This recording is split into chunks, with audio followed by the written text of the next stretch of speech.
What's going on, everybody? Welcome back to the Dog Father. I'm your lifestyle coach, kicking free game to all you new and inexperienced owners. Let's get into it. So today's topic is, how many times should you feed your dog in a day? Or what's the appropriate amount of times you should feed a dog? So if you were to ask 10 of your neighbors, how many times they feed their dog, you will get 10 different answers.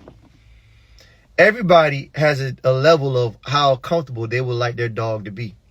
So you have some dog owners who want their dogs to be extremely comfortable. They're very sensitive to how the dog may feel, and they try to say, well, I wouldn't like eating once a day, so my dog should eat twice. It should have a snack in between. It might need some extra things on top of his food. You got some of them owners. And then you got some people who be like, man, the dog shouldn't be eating more than once a day. And then you got some people who say, man, the dog needs to only eat 3 times out the week.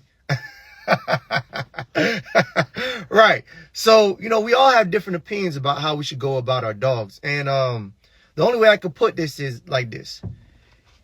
If we look at what food is, or what service food provides, not only for your dog, but for us too as humans. This food is a fuel source.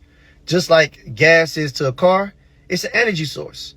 And that is it. Point blank simple. That's all food is for humans, and that's all food is for dogs. It's an energy source.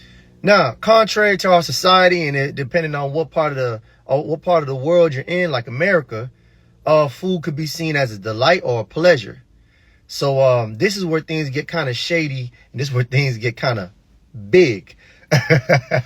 Right. So if you look at the animal kingdom, if you look at nature, a lot of animals don't eat more than they need. They don't consume more than they need.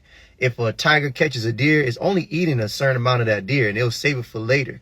When looking at nature, we have to understand that most apex predators are eating to their energy needs and not excess. The energy an apex predator puts out is around the same amount of energy that he needs to consume in order to continue hunting.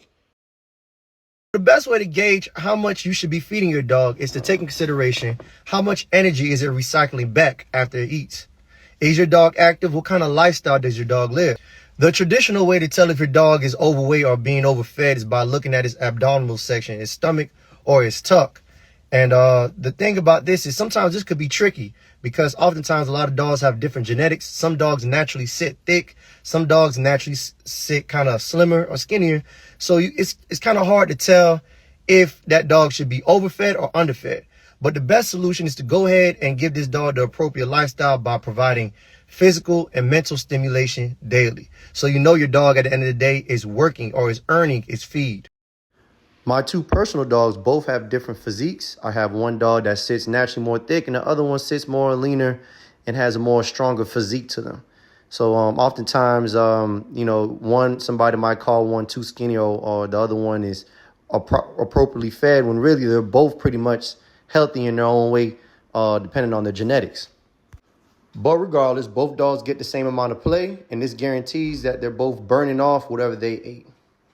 It's always better to have an underweight problem than an overweight problem. I prefer a dog that might look underweight than a dog that looks overweight. Overweight comes with more issues than with a dog who may seem like they're underweight or an underweight dog. And remember, the same weight your dog carries at 5 years old looks different than when your dog's carrying it at 10 or 12 years old. You got to take that into consideration. You don't want, your dog's golden age, which is years above 8, to be, dreadful and hurtful. You want this to be a very peaceful time for your dog. You want your dog to feel strong.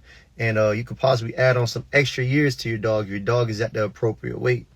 But, having dogs that are too big at a later age can shorten their lifespan and make this process much more harder than what it needs to be. So do your dog a favor and look out for its well-being in the future. Invest now so you don't have to worry about it later. At the end of the day, you guys know I'm the lifestyle coach. I'm the dude to come through for tools. I'm your dog father. Remember, after every video, in the description box, there's gems. There's links to tools that I use to make sure that my dogs stay active and healthy, or for training or whatever scenario that I might have going on that saved me a lot of time and money. Other than that, you guys have a good one. Take care of them.